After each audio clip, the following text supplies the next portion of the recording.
Grace of God.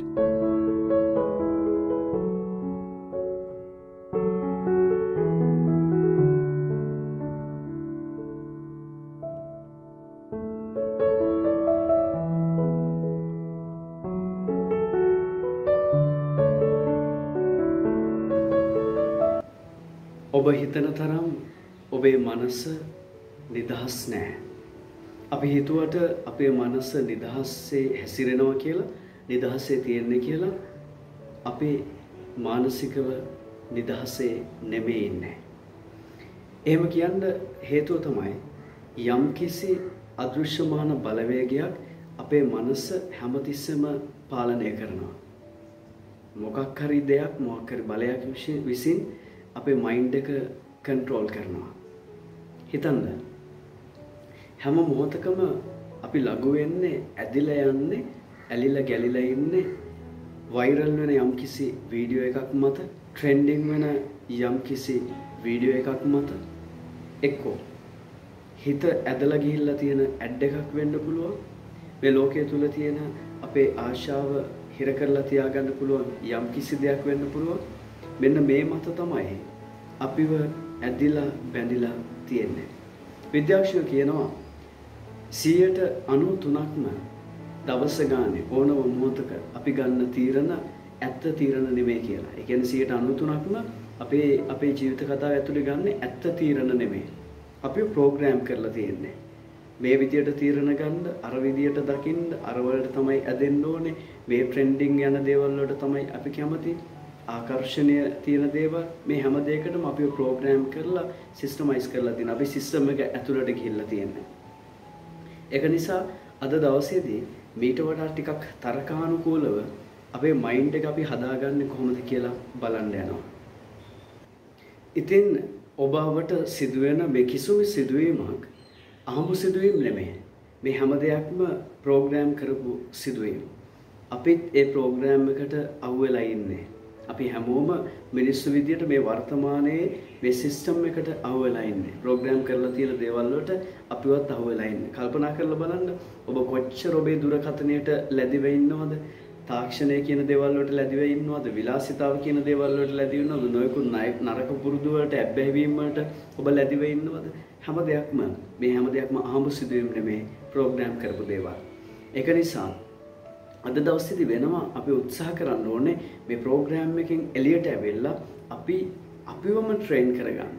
අපිටම අපි වෙනත් වූ ප්‍රෝග්‍රෑම් එකක් හදාගන්න ඕනේ, වෙනම සිස්ටම් එකක් හදාගන්න ඕනේ. අපි දැන් කොහොමද එතනට යන්නේ? එතනට යන්න කලින් අපිව අහුවෙලා තියෙන විදිය අපි චුට්ටක් බැලුවොත් දැන් අපේ මයින්ඩ් එක නැවත රීප්‍රෝග්‍රෑම් කරන්න. දැන් අපි ප්‍රෝග්‍රෑම් එක සිස්ටම් එකේ ඉර වෙලා ඉන්නේ.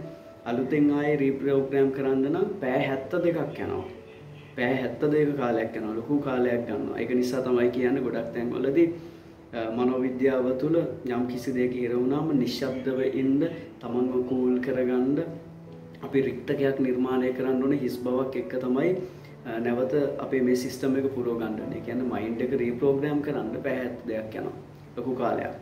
නමුත් ඊට වඩා තවත් සරල ක්‍රමයක් තියෙනවා. අපි ඒ සරල ක්‍රමයට අවසාන යනවා මගේ ආදරණීය දුවේ පුතේ. ඊට කලින් දැන් අපි හිර වෙලා ඉන්න විදිය පොඩ්ඩක් බලමු. ගොඩක් වෙලාවට අපි නරඹන දේවල් වෙන්න පුළුවන්, අපි දකින දේවල් වෙන්න පුළුවන්, අපි පාවිච්චි කරන දේවල් වෙන්න පුළුවන්, එදිනෙදා දවසේ කතා කරන දේවල් වෙන්න පුළුවන්. ගොඩක් අය පුරුදු වෙලා තියෙනවා ඕපදූප කතන්දර ගොතන්න, අනිත් කෙනාගේම දේවල් හොයන්න, ඊර්ෂ්‍යා කරන්න. මේ හැම පැත්තක්ම වෙන්න පුළුවන් පුතේ. මේ හැම දෙයකින්ම මුලින්ම කරන ප්‍රියවර මොකද්ද? මුලින්ම කියන්නේ අපිව ඒ සිස්ටම් එකට හිර කරගන්න, අපිව කොහොමද මුලින්ම අල්ලගන්නේ? පළවෙනි දේ තමයි හැඟීම් අවස්සනවා. අපේ හැඟීම් අවස්සනවා. ඒ හැඟීම් අවස්සලා මුලින්ම කෝපය වෙන්න පුළුවන්, කලකිරීම වෙන්න පුළුවන්, තරහව වෙන්න පුළුවන්, ඊර්ෂ්‍යාවක් වගේ දෙයක් වෙන්න පුළුවන්. ඔන්න ඒ දේවල් ටික එළියට දානවා. දැන් ගොඩක් වෙලාවට හිතලා බැලුවොත් ඔය දේවල් වලින් නෙමෙයිද අපිව කඩාගත්තේ, අපිව නිකන් අයින් කරගත්තේ, අපිටම එපා වෙන, අපිටම සෙට් නැති චරිතයක් අපි මුලින්ම අපිව එහෙම බිහි කරගන්න පත් උනේ. ඒතනට අපිපත් උනේ අපි අර මුලින්ම හැඟීම් අවශ්‍යගෙන ගිහින්ද නෙමෙයිද? දැන් ඔබ හිතලා බලුවොත් ඔබ මේ සිස්ටම් එකට, මේ වැරද්දට හුරු වුණ කෙනෙක් නම් මානසිකව මනස විසින් ඔබ කන්ට්‍රෝල් කරනවා නම් ඔබ මනස කන්ට්‍රෝල් කරන්නේ නැතුව ඔබව මනස විසින් කන්ට්‍රෝල් කරනවා නම් ඔබට දැන් තේරෙයි දැන් මේ වෙද්දී මේ ලෝකෙ පිළිගන්න බැරි ගොඩාක් දේවල් ඔබ පිළිගන්න පටන් අරගෙන තියෙනවා. දැන් ඔබ නිකන් අමුතුම නිකන් ගුහාවක වගේ දෙයක හිර වෙලා ඉන්නවා. මේ ලෝකෙ කොහෙත්ම පිළිගන්න බැරි දේවල් ඔබ පිළිගන්න පටන් ගන්න තියෙනවා. කෙනෙක් කොහෙට හරි යද්දි වෙන්න පුළුවන්. එතකොට ඔයා හිතින් චිත්‍ර නිර්මාණය කරගෙන, අවස්ථා නිර්මාණය කරගෙන, සිදුවීම් නිර්මාණය කරගෙන මෙහෙම කරනවා ඇති. මේක න අතන්ට වෙන්න ඇති යන්නේ. අපි කියමු තරුණ පොඩි දරුවෙක් ඇවිල්ලා යම් කිසි දෙයක් වටපිට බල්ලා කරලා නිකන් කරනවා. ඒතර ස්වාමි කෙනෙක් විදිහට මම මේ දරුවව හැමතිස්සෙම සැක කරන්න ඕනද? එයා වැරදි කියලා නැත්තම් හොර වැඩක්ම කරනවා කියලා නැහැ. එහෙම වෙන්න බෑ. මොකද මගේ මයින්ඩ් එක මම කන්ට්‍රෝල් කරනවා නම් මට පුළුවන් වෙන්න ඕනේ ඒ අවස්ථාවන්ට උචිත විදියට දකින්න.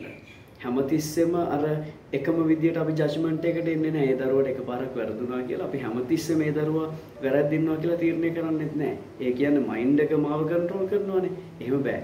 මමයි මගේ මයින්ඩ් එක කන්ට්‍රෝල් කරන්න ඕනේ. එහෙමනම් ඔබව දැන් යම්කිසි ආකාරයෙන් සමහරක් අවස්ථාවල මයින්ඩ් එක ඔබව කන්ට්‍රෝල් කරනවා ඇති. හිතන්න අතීතයේ සිදුවීමක් වෙනවා. ඔබට වැරදුණු තැනක් තියෙනවා.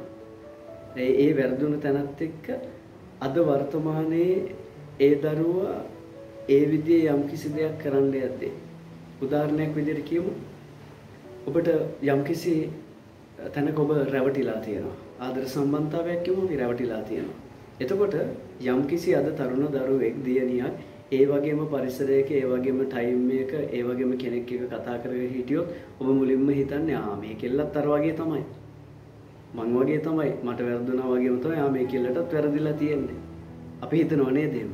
ඒ මොකද දන්නවද ඔබේ මයින්ඩ් එක ඔබව එහෙම හිතන්න හදලායි තියෙන්නේ. ඔබ නොදැනුවත්වම දැන් ඔබ වලක වැටිලා ඉන්නේ. එහෙමනම් මේ මයින්ඩ් සෙටප් එකෙන් එළියට එන්න තමයි අද දවසේදී මම මේ ක්‍රියාකාරකම කියන්නේ. ඉන්ටෙලිජන්ට් ටෙක්නොලොජිස් වලින් ගොඩාක් වෙලාවට ඒ කියන්නේ අපේ මේ දැනුම කියන ප්‍රඥාව කියන දේ තුල මෙතනින් යොමු කරලා තියෙනවා අලුත් ක්‍රමවේදයක් හදලා තියෙනවා කොහොමද අපි නැවත රීප්‍රෝග්‍රෑම් කරගන්නේ මයින්ඩ් එක යථා තත්ත්වයට පත් කරගන්නේ අපේ මනස හරි තැනට ගන්න කොහොමද කියලා මේක ඔබට කරන්න පුළුවන්. උදේ නැගිටලා ඔබ මුලින්ම ඔබේ හොඳට හුස්මක පෙනහළු ටික හිස් කරගන්න. මුලින්ම ඔබේ පෙනහළු හිස් කරගන්න සම්පූර්ණයෙන්ම. හිස් කරගෙන කණ්ණාඩියක් ඉස්සරහට ගිහිල්ලා ඔබ කියන්න I can see you. මට ඔබව පේනවා. මට ඔබව පේනවා. I can see you. මට ඔබව පේනවා. මෙන්න මේ පොසිටිව් ක්‍රියාකාරකම අදින කරන්න ඔබට පුළුවන්. නැතුව ගිය ඔබේ ඒ මනස ඒ නිදහස් මනස නැවත ඇති කරගන්නත් ඔබට පුළුවන් වෙනවා. මේ වෙනකම් මයින්ඩ් එක ඔබව කන්ට්‍රෝල් කරගෙන තියෙනවා නම් ඔබට පුළුවන් වෙනවා මෙතනින් පස්සේ මේ ක්‍රියාකාරකමින් පස්සේ ඔබට පුළුවන් මයින්ඩ් එක කන්ට්‍රෝල් එකේ තියාගන්න. ඔබට අවශ්‍ය කරන විදිහට ඔබේ මනස හසුරවන්න ඔබට අවස්ථාව ලැබෙනවා. එහෙමනම් මේ ප්‍රායෝගික ක්‍රියාකාරකමකට මේ යන්න ගියාට පස්සේ මට කමෙන්ට් එකක් දෙන්න. කොහොමද ඒ අත්අදා බැලීමත් එක්ක දෙයක් කරන්න පුළුවන් වුණාද? මට හරි තැනට ඉන්න පුළුවන් වුණාද? මගේ මනස මම හදාගත්තද? එහෙම කියලා මට උත්තරයක් දෙන්න. එහෙමනම් අපි හැමදාම දිනමු. හැමදාම අපි කතා කරන්නේ දිනන්නේ කොහොමද කියන එක, ඉස්සරහට යන්නේ කොහොමද කියන එක. මේ වගේ ලස්සන අදහස් එක්ක නැවත ආයේ අපි හම්බෙමු. හැමෝටම ස්තුතියි. ජෙස්පීටයි.